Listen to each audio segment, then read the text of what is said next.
Hello, and welcome to this special bedtime story. I'm so happy you're here. Tonight, we begin a journey together. It's a gentle story about change, about new beginnings, and about finding peace in unexpected places. So get comfortable. Maybe you're in bed already. Maybe you're sitting in your favorite chair with a warm drink.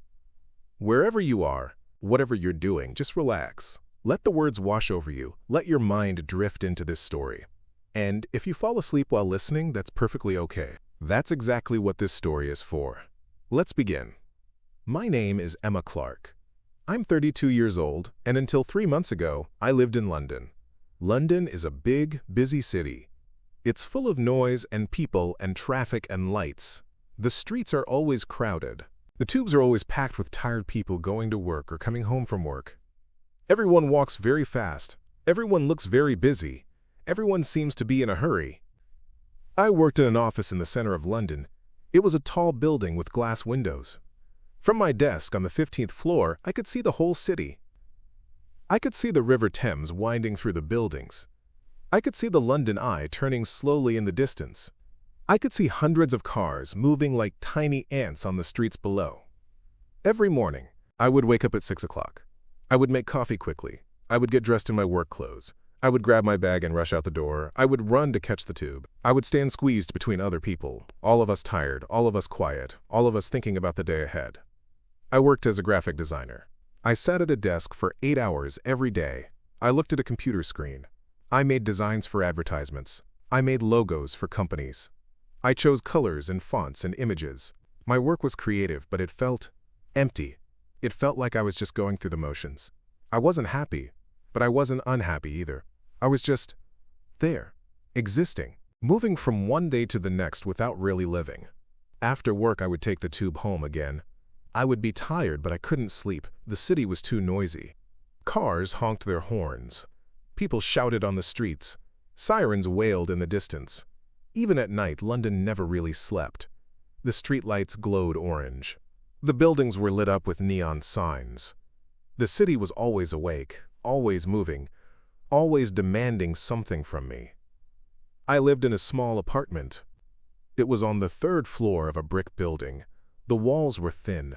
I could hear my neighbors arguing through the walls. I could hear music from the apartment above. I could hear traffic from the street below. There was no silence. There was no peace.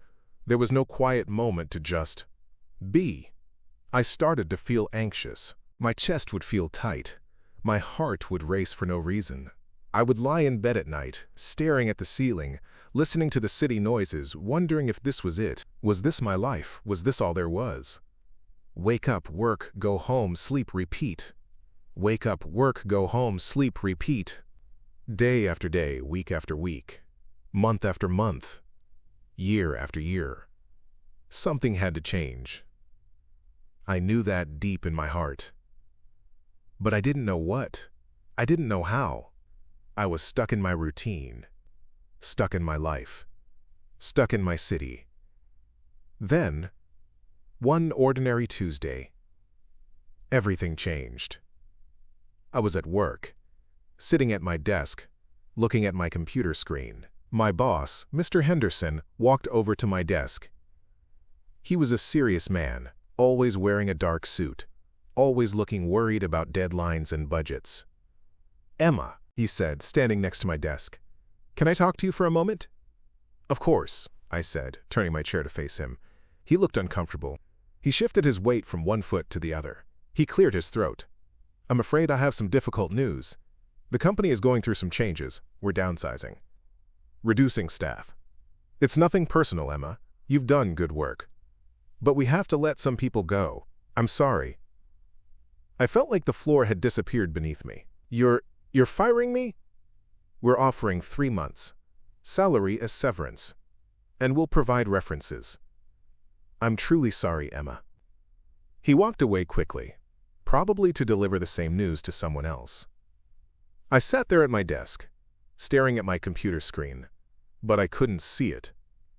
My mind was racing. I was losing my job. I was losing my income. I was losing what else? But then something strange happened. Instead of feeling terrified, instead of feeling panicked, I felt calm. I felt a strange sense of relief. It was as if the universe had made the decision for me. I had been too scared to leave my job, too scared to make a change. But now, the choice had been made for me. I packed my things slowly. I took down the photos from my desk. I put my plants in a box. I gathered my pens and notebooks. My coworkers looked at me with sympathy. Some of them came over to say goodbye. Others avoided eye contact, probably worried they would be next. I left the building at 4 o'clock in the afternoon. It was still light outside, even though it was autumn. The sun was low in the sky, casting long shadows across the pavement. People were still rushing by, still on their phones, still in a hurry. But I walked slowly. For the first time in years, I had nowhere to be. No deadline to meet, no meeting to attend, no boss to please. I walked to a small cafe near my apartment. I ordered a cup of tea and a slice of cake. I sat by the window, watching people walk by. I watched a mother pushing a stroller. I watched an old man walking his dog. I watched a young couple holding hands and laughing. Life was happening all around me, and for the first time in a long time I was just watching it. Not rushing through it, not stressing about it, just watching. I pulled out my phone and opened the news app. There was an article about a small village in the English countryside. The headline read, "Willowbrook, the village time forgot." I clicked on it and started reading. Willowbrook was a small village in the Cotswolds, in the southwest of England. It had a population of just over 300 people. It had one small grocery store, one post office, one pub, and one church. The houses were old, made of honey-colored stone. The streets were narrow and winding. There were no traffic lights, no supermarkets, no chain stores, just quiet, peaceful, traditional English countryside life. The article said that many of the houses in Willowbrook were for sale. Young people were leaving the village to find work in the cities. Old people were staying, but they were getting older. The village was slowly dying. The local council was trying to attract new residents. They were offering incentives. They were hoping to bring new life to the village. I read the article twice. Then I closed my phone and looked out the window again. Something stirred inside me, a feeling I hadn't felt in a long time. Hope, possibility, adventure. What if? What if I left London? What if I moved to a small village? What if I started over? It sounded crazy. It sounded impossible. It sounded exactly like what I needed. I finished my tea and cake. I walked back to my apartment. I sat on my small sofa and opened my laptop. I searched for Willowbrook Village houses for sale. Dozens of results appeared. There were cottages with thatched roofs. There were stone houses with small gardens. There were farmhouses with land. The prices were so much lower than London. I could actually afford something here. Something with character, something with space, something with a garden. My heart was beating faster. This was real. This was actually possible. I spent the next 3 hours looking at property listings. I looked at photos. I read descriptions. I imagined myself living in each house. Finally, I found it. The perfect house. It was a small cottage on a street called Willow Lane. It had 2 bedrooms, 1 bathroom, a small kitchen, and a cozy living room with a fireplace. It had a garden with old apple trees and a vegetable patch. The walls were made of honey-colored Cotswold stone. The roof was thatched with straw. The windows had diamond-shaped panes of glass. It looked like something from a fairy tale. The price was listed as £185,000. With my severance package and my savings, I could afford it. I could actually afford it. I stared at the screen for a long time. My hands were shaking slightly. This was a big decision. This was a life-changing decision. But I knew, deep in my heart, that this was right. This was what I was meant to do. I picked up my phone and called the number on the listing. "Good afternoon, Willowbrook Properties. This is Margaret speaking." A warm, friendly voice answered. "Hello," I said, trying to keep my voice steady. "I'm calling about the cottage on Willow Lane. Is it still available?" "Yes, it is," Margaret said. "Would you like to arrange a viewing?" "Yes," I said immediately. "Yes, I would. When can I come?" "Well, it's Thursday now. How about Saturday morning? Say 10 o'clock?" "Saturday at 10 is perfect," I said. "I'll be there." "Wonderful. Let me give you the address and directions." After I hung up the phone, I sat in silence for a moment. Then I smiled. A real, genuine smile. For the first time in years, I felt excited about the future. I felt hopeful. I felt alive. The next 2 days passed in a blur. I gave notice to my landlord. I started packing my things. I called friends and family to tell them my news. Some of them thought I was crazy. Some of them were worried about me, but some of them were envious. They wished they had the courage to do something similar. "You're so brave," my best friend Sarah said on the phone. "I wish I could just leave everything and start over." "I'm not brave," I said. "I'm just ready for a change." "Whatever you call it, I'm proud of you," Sarah said. "Promise you'll keep in touch?" "Of course," I promised, "and you have to come visit me once I'm settled." "I will," she said. "I can't wait to see your cottage." Finally, Saturday morning arrived. I woke up early, even though I didn't have to. I made coffee and toast. I got dressed in comfortable clothes. I grabbed my bag and my keys. And I left my London apartment for what would be the last time. The train station was busy, even on a Saturday morning. People were rushing to catch trains. People were saying goodbye to loved ones. People were starting their weekend adventures. I bought a ticket to Moreton in Marsh, the nearest train station to Willowbrook. The journey would take about 2 hours. I found a seat by the window. I put on my headphones and listened to soft music. I watched London slowly disappear as the train pulled out of the station. Tall buildings gave way to smaller buildings. Smaller buildings gave way to suburbs. Suburbs gave way to countryside. Green fields stretched out on both sides of the tracks. Sheep grazed peacefully in the fields. Small villages with stone churches appeared and disappeared. The sky was blue, with fluffy white clouds. It was beautiful. It was peaceful. It was everything London wasn't. After 2 hours, the train slowed down and pulled into Moreton in Marsh Station. It was a small station with just 2 platforms. A few people got off the train with me. Most of them were older, carrying shopping bags or walking sticks. Everyone moved slowly. Everyone seemed relaxed. I followed the signs to the bus stop. According to my directions, there was a bus to Willowbrook that left at 11:30. I checked my watch. It was 11:25. Perfect timing. The bus arrived right on schedule.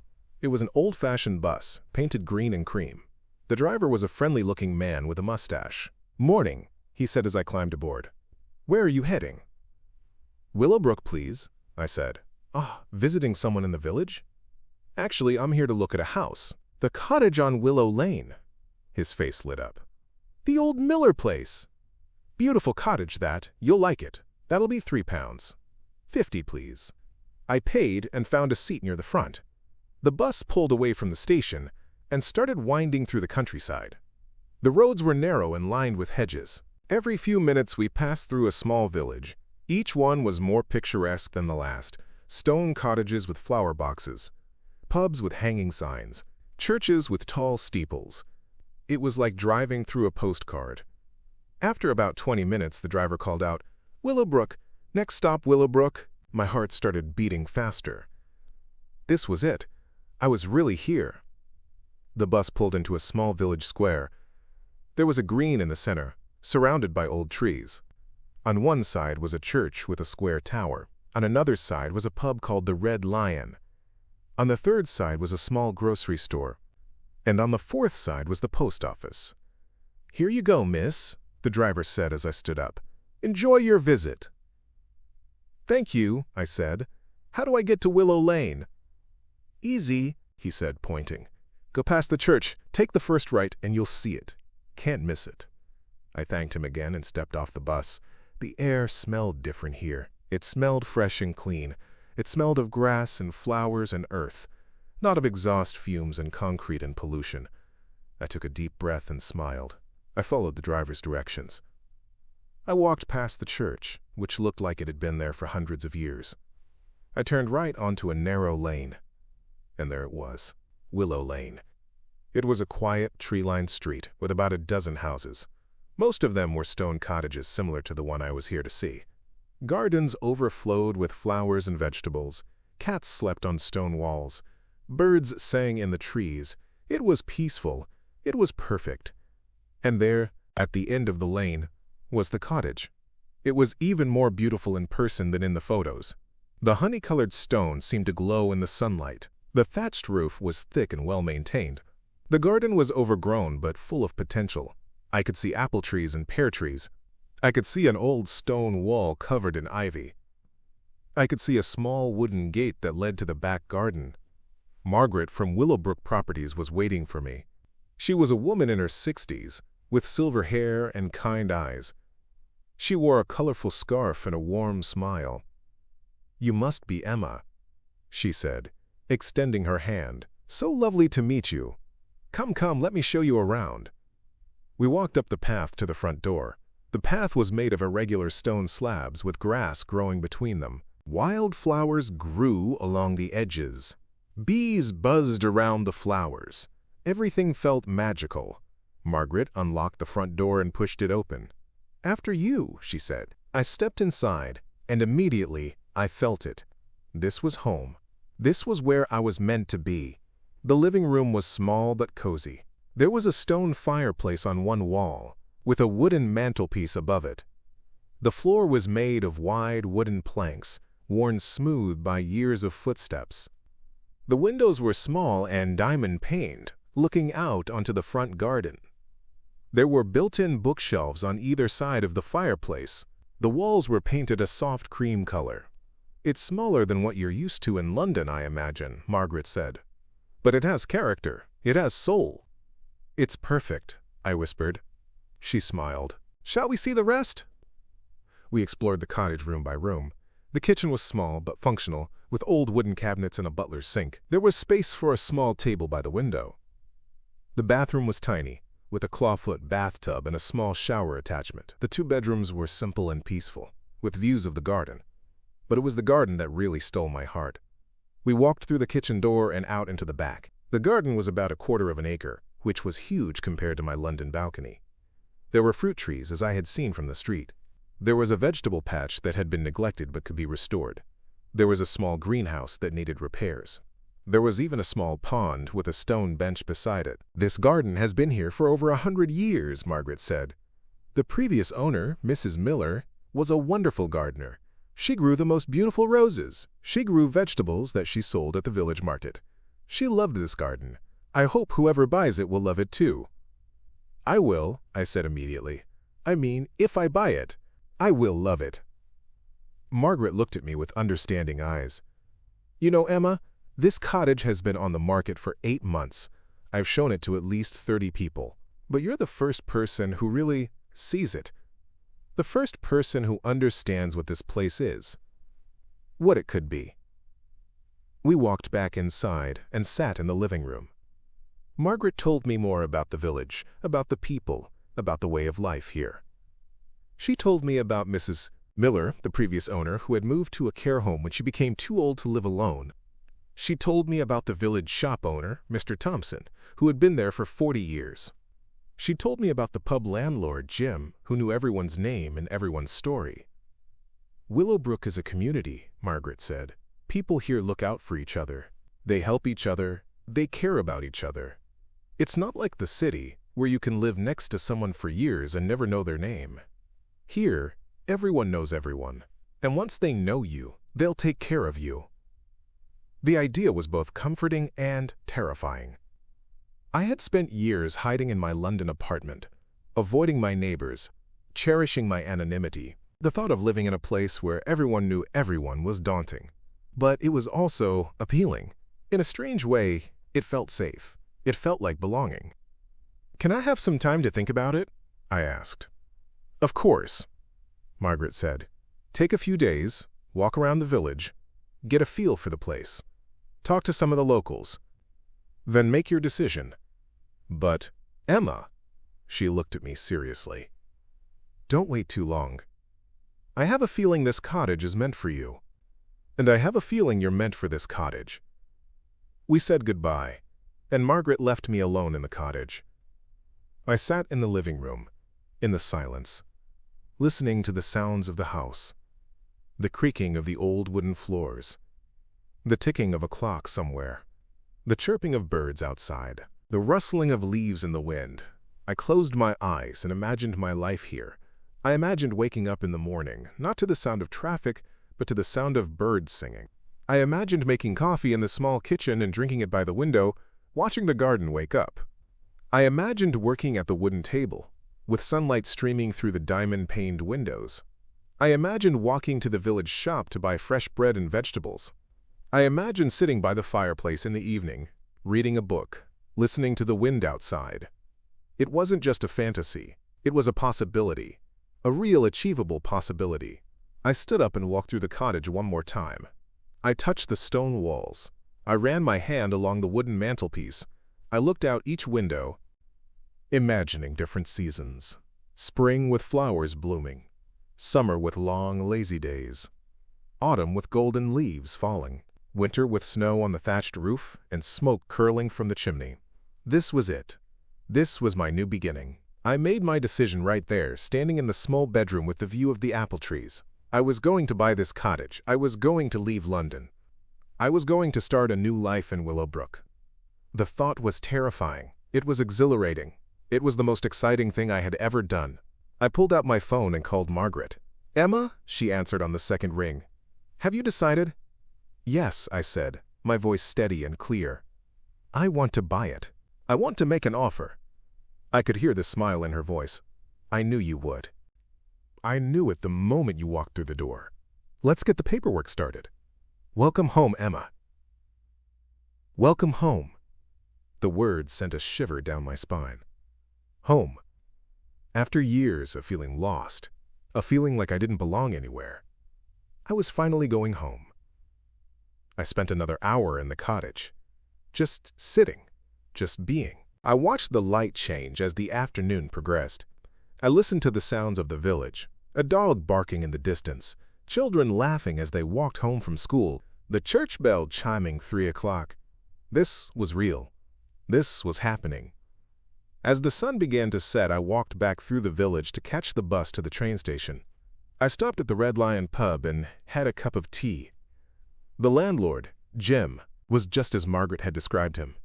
He was a big, friendly man with a booming laugh and a kind heart.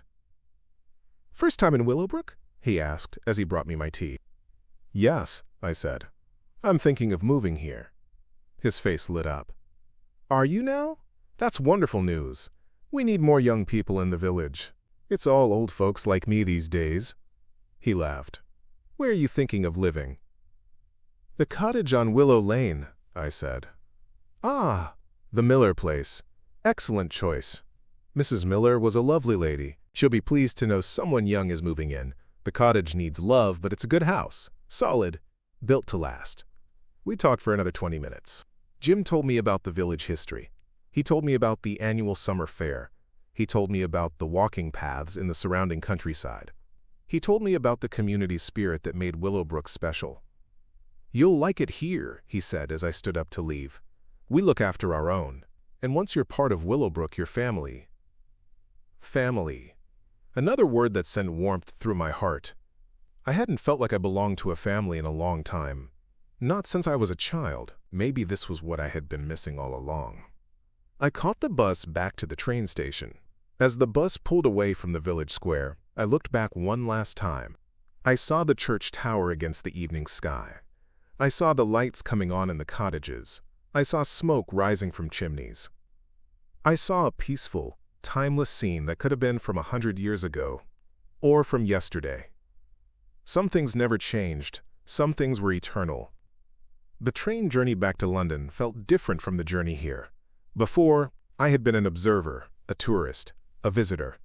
Now I was a future resident, a future member of the community, a future part of Willowbrook. I arrived back at my London apartment late that evening. It looked different now. Smaller, darker, less inviting. The noise from the street seemed louder. The air smelled stale. The walls felt closing in. I had only been gone for a day, but it felt like I had been away for years. And now, I was finally coming home. Not to this apartment, but to my real home, the cottage on Willow Lane. I spent the next week tying up loose ends in London. I gave formal notice to my landlord. I started sorting through my belongings, deciding what to keep and what to throw away. I sold my furniture on online marketplaces. I packed my clothes and books and personal items into boxes. It was strange, going through my life piece by piece, deciding what was worth taking to my new life and what was better left behind. I realized how much stuff I had accumulated over the years.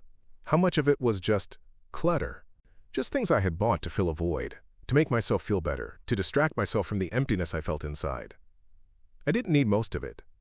I didn't need the expensive clothes I had bought to impress people at work. I didn't need the gadgets and electronics that had promised to make my life easier, but had only made it more complicated.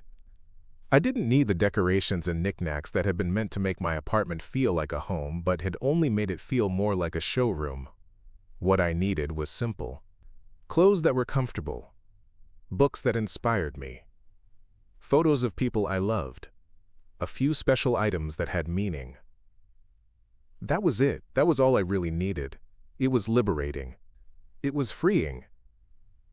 It was like shedding an old skin and emerging as something new. My friends came to visit during that week. Some of them were excited for me. Some of them were worried. Some of them were envious. "You're so brave," Sarah said again, sitting on my mostly empty floor, drinking tea from paper cups. "I wish I had the courage to do something like this." "It's not courage," I said. "It's necessity. I had to do this." I was dying in London. Slowly, quietly, but dying all the same. This is my chance to live again. She nodded, understanding.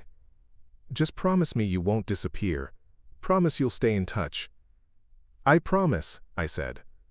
"And you have to come visit. Once I'm settled, once the cottage is livable, you're coming to stay." "Deal," she said, smiling. Other friends were less supportive. "You're making a mistake," my colleague David said. "You're throwing away your career, you're isolating yourself. What are you going to do in a village? There's no work there, there's no life there." "There is life there," I said calmly. "There's a different kind of life, a slower life, a more meaningful life. And I can work from anywhere. I'm a graphic designer. I can do freelance work online. I'll be fine." He shook his head, not understanding. "It's not the same. You'll be bored. You'll be lonely. You'll regret this." "Maybe," I said. "But I'd rather regret trying something new than regret never trying at all." He left, still shaking his head. And that was okay. Not everyone would understand. Not everyone would support my decision. But that didn't matter. What mattered was that I understood. What mattered was that I believed in myself. Finally, the day arrived. The day I would leave London for good. The day I would drive to Willowbrook and start my new life. I had rented a small van to transport my boxes. My entire life now fit into about 20 cardboard boxes and 2 suitcases. It was humbling, it was freeing, it was exactly what I needed. I did a final walkthrough of my apartment. I checked every cupboard, every drawer, every closet. I made sure I hadn't left anything behind. I turned off all the lights. I locked the door. I handed the keys to the landlord. And just like that, it was over. My London life was over. My old life was over. My past was over. Now it was time for the future. I climbed into the van, started the engine, and pulled away from the curb. I didn't look back. I didn't need to. My past was behind me. My future was ahead. The drive to Willowbrook took about 3 hours.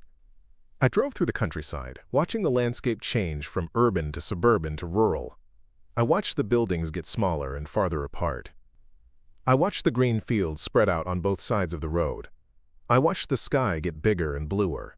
I felt a strange mix of emotions: excitement, nervousness, fear, hope. All of them swirling together inside me. But underneath it all, there was a deep sense of rightness. This was the right decision. This was the right path. This was the right life for me. As I turned onto Willow Lane, my heart started beating faster. There was the cottage, just as I remembered it.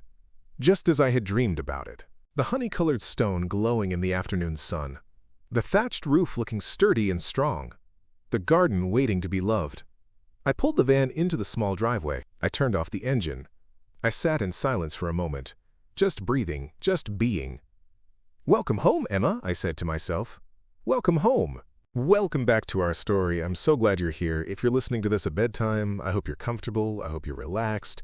I hope you're ready to drift off into the peaceful world of Willowbrook with Emma. Let's continue her journey together. Let's see what happens next in this gentle story of new beginnings. Take a deep breath. Relax your shoulders. Let go of the day. And let's step back into the cottage on Willow Lane. Emma sat in her van for a long moment, just looking at the cottage. It looked different now. Before, it had been a dream, a possibility, a fantasy. Now it was real. It was hers. And with that reality came a sudden wave of nervousness. What had she done? What if she couldn't fix up the cottage? What if the villagers didn't accept her? What if she had made a terrible mistake? She took a deep breath and pushed those thoughts away. She had made her decision. She was here now. There was no going back. And deep down, she knew this was right. She opened the van door and stepped out. The air smelled wonderful. It smelled of earth and grass and flowers. It smelled of wood smoke from a nearby chimney. It smelled of freedom. She walked to the front door, pulling her keys from her pocket. Margaret had given her the keys after the paperwork was completed. "The cottage is yours." "Emma," she had said with a warm smile, "take good care of it." Emma unlocked the door and stepped inside. The cottage was empty now, just bare walls and wooden floors. But it didn't feel empty. It felt full of possibility, full of potential, full of promise. She walked through each room, imagining where she would put her things. The living room would have her books on those built-in shelves. The kitchen would have her small collection of pots and pans. The bedroom would have her bed and her photos. It would all fit. It would all work. She walked out into the garden. It was late afternoon, and the sun was casting long shadows across the grass. The apple trees were heavy with fruit, though most of it had already fallen to the ground. The vegetable patch was overgrown with weeds. The greenhouse had broken panes of glass. The pond was covered with green algae. But Emma could see past all of that. She could see what the garden could be. She could see flowers blooming in the spring. She could see vegetables growing in the summer. She could see leaves changing color in the autumn. She could see snow covering everything in winter, making the garden look peaceful and still. She would learn how to garden. She would read books. She would ask the villagers for advice. She would make mistakes, but she would learn. And slowly, gradually, the garden would come back to life. Just like she was coming back to life. She went back to the van and started unloading boxes. It was hard work. The boxes were heavy. Her arms ached. Her back hurt. But she didn't mind. This was good pain. This was productive pain. This was the pain of building something new. She carried box after box into the cottage. Books, clothes, kitchen supplies, bedding, photos, small decorations. Each box was a piece of her old life. But in this new context, they felt different.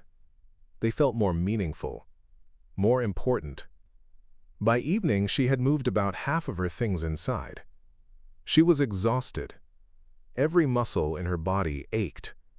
But she felt good. She felt accomplished. She felt alive. She made herself a simple dinner, pasta with tomato sauce from a jar. She ate sitting on the floor. Since she didn't have any furniture yet, she didn't mind. It felt adventurous. It felt like camping. It felt like the beginning of something wonderful. After dinner, she washed her dishes in the old butler's sink. The plumbing worked fine, though the water pressure wasn't very strong.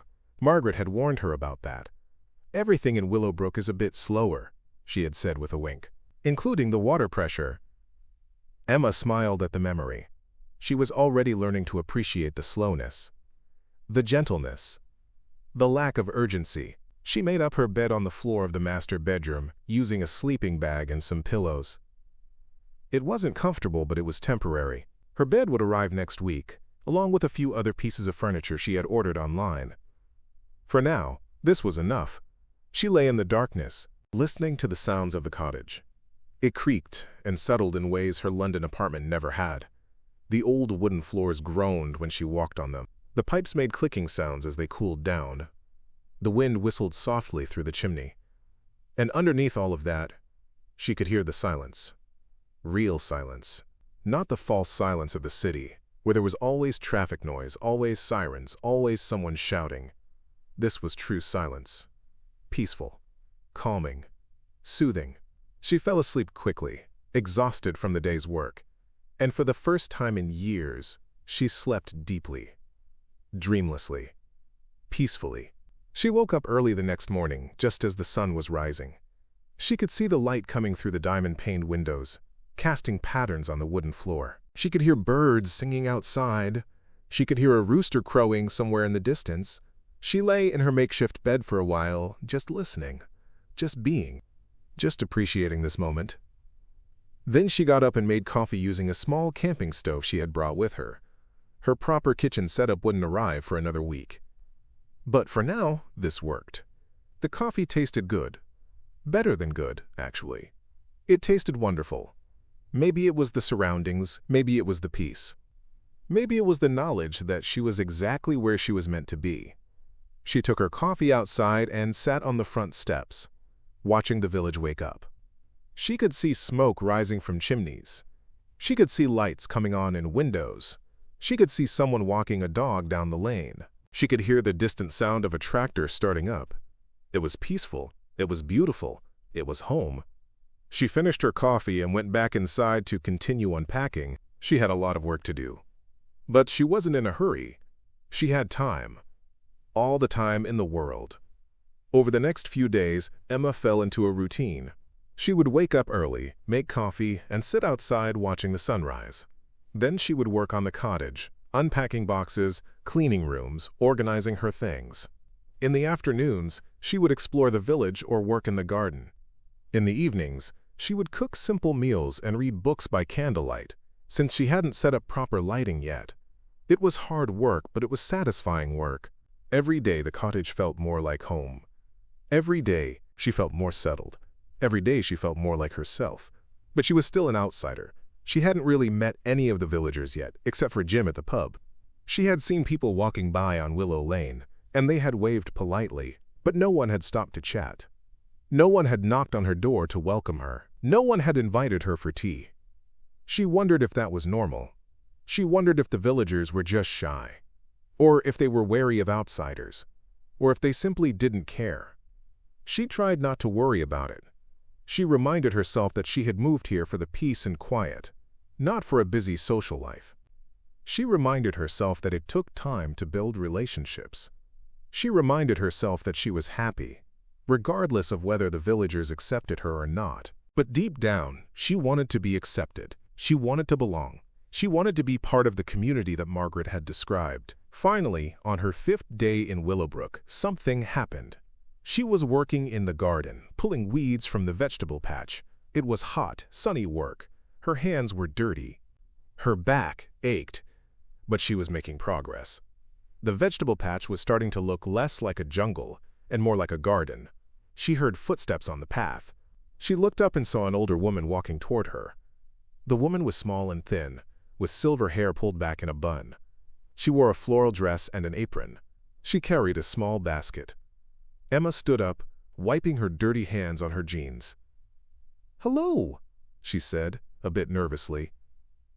"Hello, dear," the woman said, her voice warm and friendly. "I'm Doris Thompson. I live 2 houses down on Willow Lane. I thought I'd bring you a welcome gift." She held out the basket. Inside were fresh eggs, a loaf of homemade bread, and a jar of what looked like jam. "Oh, you didn't have to do that," Emma said, touched by the gesture. "But thank you. That's very kind." "Nonsense," Doris said.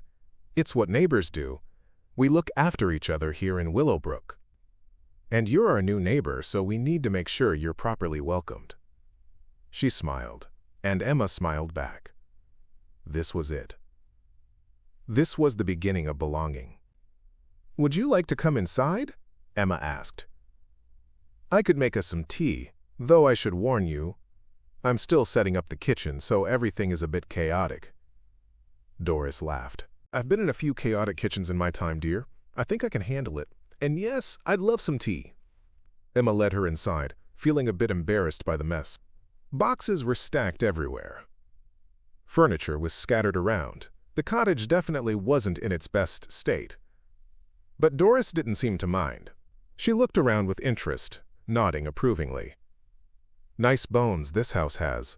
Good stone, good construction. Mrs. Miller took good care of it. I'm sure you will too.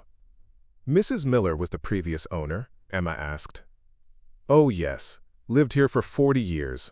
She was a wonderful woman, the best gardener in Willowbrook, maybe in the whole Cotswolds. Her roses were famous. People would come from miles around just to see them. Emma felt a pang of anxiety. I don't know much about gardening. I'm not sure I can live up to her legacy. Doris waved her hand dismissively. Don't worry about that. Gardening isn't about being perfect. It's about loving the plants. It's about spending time with them. It's about learning as you go. Mrs. Miller wasn't born knowing everything. She learned, just like you will. That's reassuring, Emma said. Thank you. She put the kettle on the camping stove and found 2 mugs. It was awkward, making tea in such a makeshift kitchen, but Doris didn't seem to notice or care. She just chatted happily, telling Emma more about the village. We have about 300 people living here now, Doris said. Most of them are older, like me.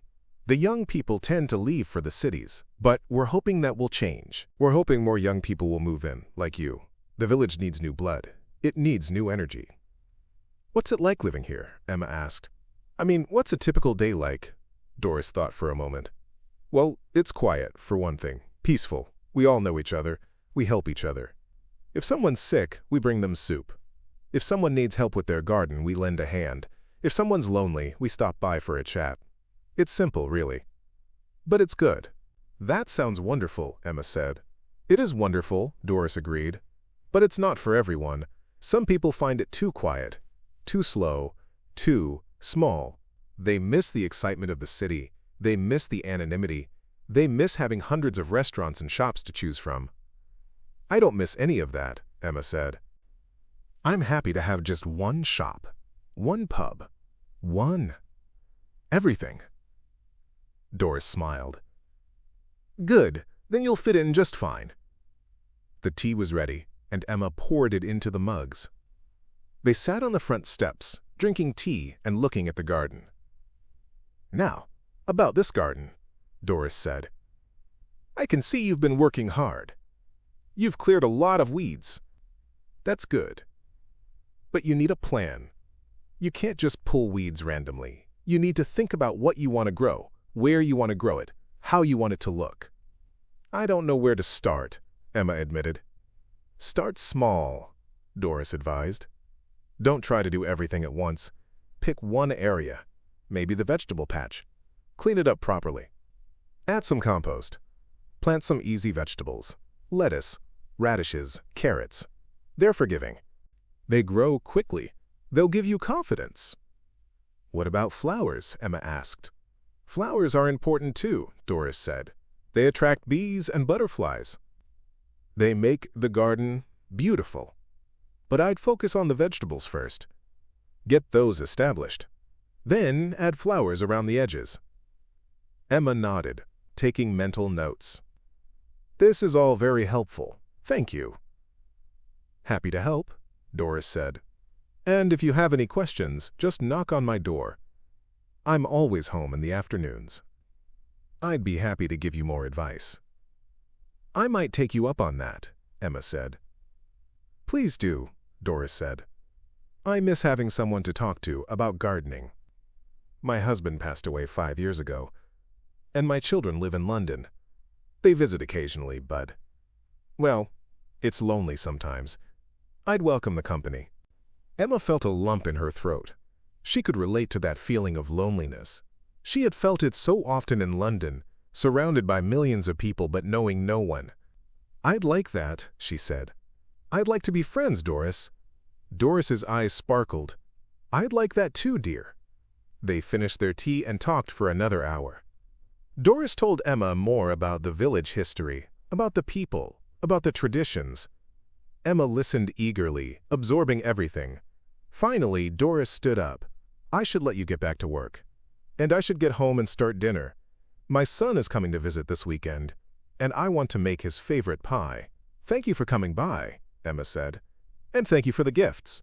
The bread and eggs and jam. They're wonderful. Just wait until you taste the jam, Doris said with a wink. It's my special raspberry recipe. Won an award at the village fair 3 years running. I can't wait to try it, Emma said. Doris walked back down the lane, waving as she went. Emma watched her go, feeling warm and happy inside. This was what she had been missing. This was what she had been longing for. Connection. Friendship. Belonging. She went back to work in the garden, feeling more motivated than ever. She had a plan now. She had advice. She had a friend. The garden didn't seem so overwhelming anymore. Over the next few weeks, Emma settled into village life. She met more of the villagers, one by one. There was Mr. Thompson, who ran the village shop. He was a kind man in his 70s with a white beard and a gentle manner. He always had a smile and a friendly word for everyone. There's nothing I love more than seeing new faces in the village, he told Emma when she came in to buy groceries. Willowbrook needs young people like you. Otherwise, we'll all die off and the village will disappear. He wasn't being morbid, he was just stating a fact.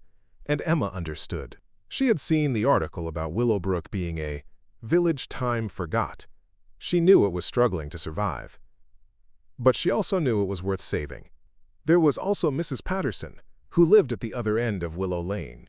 She was in her 80s, frail and bent, but sharp as a tack. She invited Emma over for tea every Tuesday afternoon, and they would sit in her cozy living room, drinking tea and eating biscuits, while Mrs. Wang Patterson told stories about the old days. Willowbrook was different when I was young, she said. There were more children, more families. The school had 30 pupils, not just 8 like it does now. The pub was always full. The village hall hosted dances and parties every weekend. It was lively. It was vibrant. What happened? Emma asked. The same thing that happens to all rural villages, Mrs. Patterson said. The young people left. They went to the cities for work, for education, for excitement. And they never came back. Or, if they did come back, it was only to visit, not to stay. Do you think that will change? Emma asked. Mrs. Patterson shrugged. Maybe. The world is changing. People are realizing that city life isn't everything. That maybe, just maybe, there's more to life than money and career and status. Some young people are moving back to the countryside. Not many, but some. You're one of them, and that gives me hope. Emma felt a glow of pride. She was part of something important. She was helping to keep the village alive. There was also Tom, the village handyman. He was a quiet man in his 40s, with calloused hands and a shy smile. He came by one day to introduce himself and offer his services. If you need anything fixed, he said, standing awkwardly on the front step, just let me know. I can fix roofs, repair fences, unclog drains, paint walls, pretty much anything. Thank you, Emma said. I'll definitely keep that in mind. This cottage is old. I'm sure I'll need your help sooner or later. Old but sturdy, Tom said. Built to last. With a bit of care, it'll be here for another 100 years. He was right. The cottage was solid. It just needed love, and Emma was happy to give it that love. There were others, too. Sarah, who taught at the tiny village school. James, who was the church vicar. Betty, who organized the village fair. Peter, who ran the bed and breakfast on the edge of the village. One by one, Emma met them all. And one by one, they welcomed her into the community. It wasn't always easy. Village life had its challenges. The shop had limited hours and limited selection. The pub closed at 10 o'clock. The internet connection was slow and unreliable. The roads were narrow and sometimes muddy. But Emma didn't mind. She had moved here for simplicity, not convenience. She had moved here for peace, not excitement. She had moved here for community, not anonymity. And she was finding all of those things. One evening, about a month after she had moved in, Emma was sitting in her living room, reading a book by the light of a lamp. The furniture had finally arrived: a comfortable sofa, a wooden coffee table, a bookshelf. The cottage was starting to feel like home. There was a knock at the door. Emma looked at her watch. It was 8 o'clock. Who would be visiting at this hour? She put down her book and went to the door. When she opened it, she found Jim, the pub landlord, standing on the step. He was holding a bottle of wine and 2 glasses. "Evening, Emma," he said with his usual booming laugh. "I hope I'm not disturbing you." "Not at all," Emma said, smiling. "Come in." Jim stepped inside, looking around with interest. "Nice place you've got here. Coming along well, I see." "Slowly but surely," Emma said. "Can I get you a cup of tea?" "No need," Jim said, holding up the wine bottle. "I brought my own refreshments. Thought you might like to join me for a glass. It's been a month since you moved in, and I realized I hadn't properly welcomed you to the village." "That's very kind," Emma said. "I'd love a glass of wine." They sat on the sofa, and Jim poured the wine. It was a nice red wine, rich and flavorful. "So?" Jim said, settling back comfortably. "How are you finding village life?" "I love it," Emma said immediately. "It's everything I hoped for. Peaceful, friendly, simple." "Good," Jim said. "I'm glad. Not everyone adapts well. Some people get lonely, some people get bored, some people realize they're not cut out for the quiet life and move back to the city." "I won't be doing that," Emma said firmly. "I didn't think so," Jim said. "You seem like someone who knows her own mind, who knows what she wants. That's rare, especially in young people these days." Emma smiled. "I'm 32. I'm not that young." "You're young compared to most of us," Jim said with a laugh. "I'm 63. I've been running the Red Lion for 30 years. I've seen a lot of people come and go. But I've also seen some people stay. And those are the people who make the village what it is." "Like Doris," Emma said. "Like Doris," Jim agreed. "She's a good woman. Lost her husband, but she keeps going, keeps gardening, keeps baking, keeps being part of the community. That's the Willowbrook spirit." "What is the Willowbrook spirit?" Emma asked. Jim thought for a moment. "It's resilience. It's community. It's looking after each other. It's knowing that we're all in this together. When one person suffers, we all suffer. When one person celebrates, we all celebrate. We're not just neighbors, we're family." Emma felt a lump in her throat. That was exactly what she had been looking for. Exactly what she had been missing. "I'm glad I moved here," she said softly. "We're glad you came," Jim said. "The village needs people like you. Young, energetic, willing to put down roots." They talked for another hour. About the village, about life, about everything and nothing. Jim told stories about the old days, about the village festivals, about the characters who had lived in Willowbrook over the years. Emma listened, fascinated. She was learning the history of her new home. She was learning about the people who had shaped it. She was learning about the traditions that kept it alive. Finally, Jim stood up. "I should let you get back to your book. And I should get home. Big day tomorrow. The pub doesn't run itself." "Thank you for the wine," Emma said. "And thank you for the stories." "Any time," Jim said. "That's what friends are for." Friends.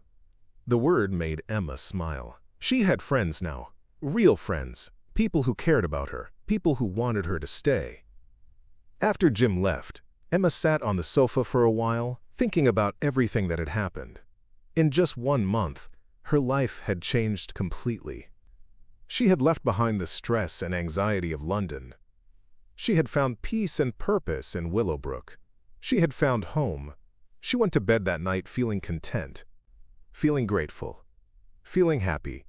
And as she drifted off to sleep, listening to the gentle sounds of the cottage in the village, she knew this was just the beginning.